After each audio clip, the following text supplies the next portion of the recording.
Join Sid on this edition of It's Supernatural.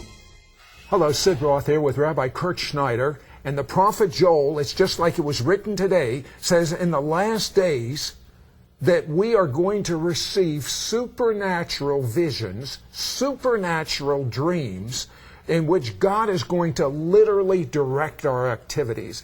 I have Rabbi Schneider here.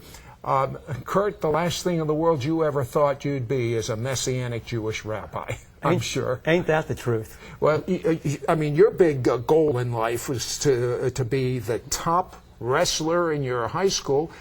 Tell me about that. Well, I thought if I could become the state champ at the weight class that I wrestled at growing up, that was symbolic to me, Sid, of conquering the world.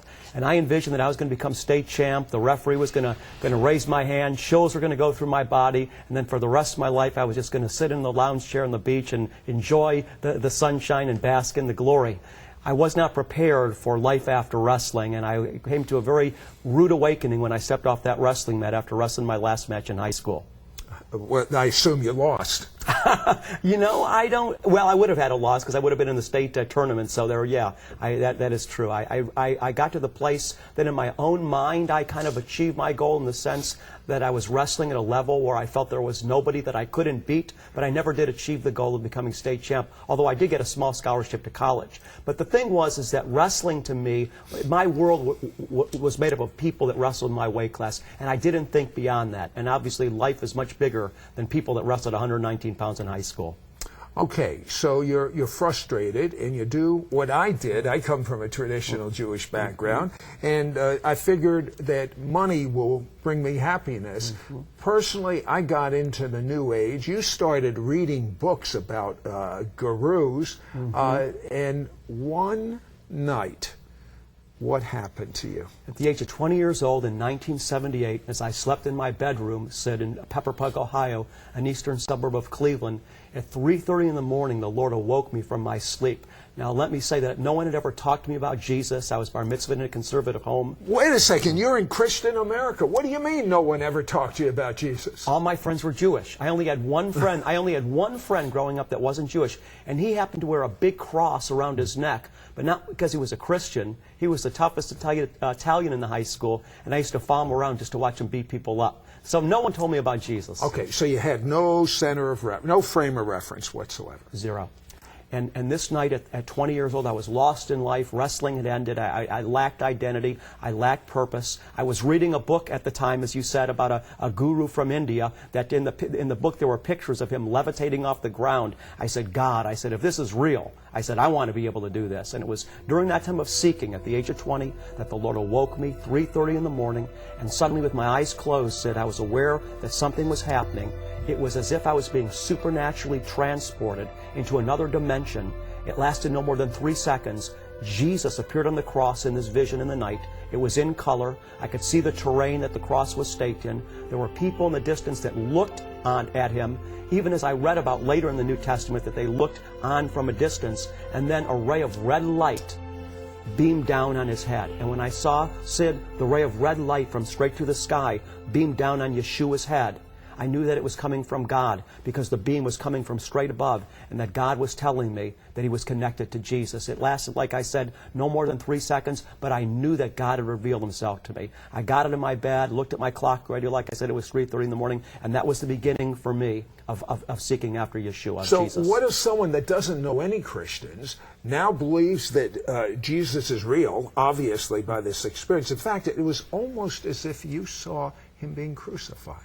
Yeah, that's exactly what I saw. I mean, they actually vent. I believe that. I tend to believe that what I saw was that God supernaturally transported me back in time 2,000 years to literally see the site of the crucifixion. So I guess you told your parents the good news. What did they say? Well, they didn't say much at first because they thought it was just a dream and it would be over in a few days. Now, were they very religious Jews? No, not at all, but they were very much Jewish. You know, very much, my dad said, I'm a Jew from the top of my head to the bottom of my feet. I mean, very, very strong in their Jewish identity, culture, social relationships, network, etc.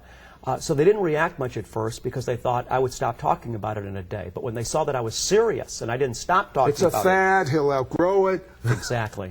Exactly. So they eventually, really became very upset, very humiliated. Their Jewish son walking around their Jewish neighborhood talking about Jesus. And they hired the most famous deprogrammer in the country to come from California. They flew him in from California. Did they trick you?